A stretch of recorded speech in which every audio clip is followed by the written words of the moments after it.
क्या बिहार का स्वास्थ्य विभाग अब सिर्फ राजनीतिक और बदहाली का अड्डा बन गया है?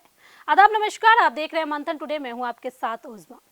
बिहार का स्वास्थ्य विभाग हमेशा सत्ता की सबसे बड़ी परीक्षा और जनता के सबसे बड़े गुस्से का केंद्र रहा है। सरकारें बदलती रही, मंत्री बदलते रहे, दावे बदलते रहे, लेकिन सरकारी अस्पतालों की तस्वीर बहुत ज्यादा नहीं बदली। कभी चमकी बुखार से बच्चों की मौत ने पूरे देश को झकझोर दिया, कभी कोरोना काल में ऑक्सीजन बेड और आईसीयू की कमी ने सिस्टम की पोल खोल दी। आज भी बिहार के लाखों लोग गंभीर इलाज के लिए पटना से सीधा दिल्ली, वाराणसी और दूसरे राज्यों की तरफ भागते हैं। यही वजह है कि बिहार में स्वास्थ्य विभाग सिर्फ एक मंत्रालय नहीं, बल्कि सबसे बड़ा राजनीतिक हथियार बन चुका है। 2015 में जब तेज प्रताप यादव को स्वास्थ्य मंत्री बनाया गया था, तब विभाग काम से ज्यादा बयानों और विवादों के कारण चर्चा में रहा। विधानसभा से लेकर अस्पतालों तक लगातार हंगामे होता रहा। दावा घोटाले के आरोप पर सदन में तीखी बहस हुई और विपक्ष ने सरकार को घेरा।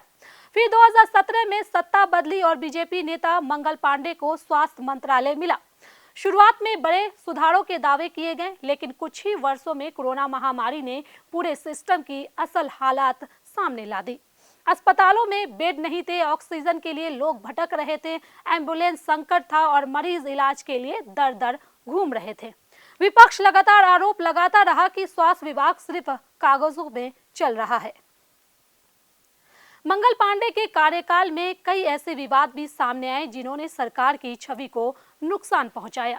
सरकारी डॉक्टरों और एम्बुलेंस को मंत्री आवास पर तैनात करने के आरोप लगे। विपक्ष ने इसे सरकारी संसाधनों का खुला दुरुपयोग बताया। बाद में एनएमसीएच में मरीज को चूहा काटने की घटना ने फिर बिहार की स्वास्थ्य व्यवस्था को राष्ट्रीय बहस बना दिया।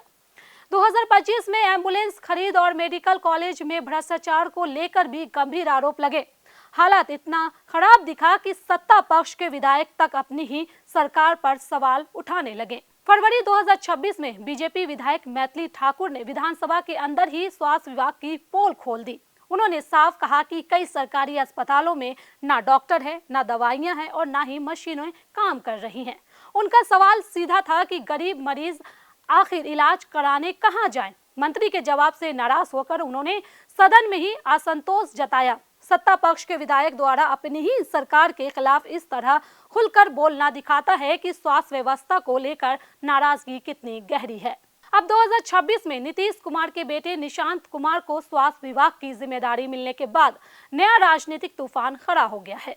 विपक्ष इसे सीधा परिवारवाद बता रहा है। निशांत लंबे समय तक राजनीति से दूर रहे और अचानक बिहार के सबसे मुश्किल विभाग की कमान मिलने पर सवाल उठ रहे हैं। सोशल मीडिया पर उनके वीडियो और शारीरिक बनावट तक का मजाक उड़ाया जा रहा है।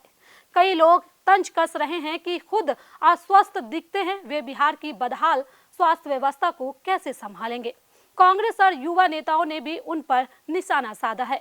हालांकि जेडीयू का दावा है कि निशांत पढ़े लिखे हैं और तकनीकी समझ रखते हैं, लेकिन असली चुनौती जमीन पर है। बिहार में आज भी डॉक्टरों की भारी कमी है, अस्पतालों में बेड कम है, ग्रामीण इलाकों में स्वास्थ्य सेवाएं कमजोर है और मरीज इलाज के लिए दूसरे राज्यों पर निर्भर है।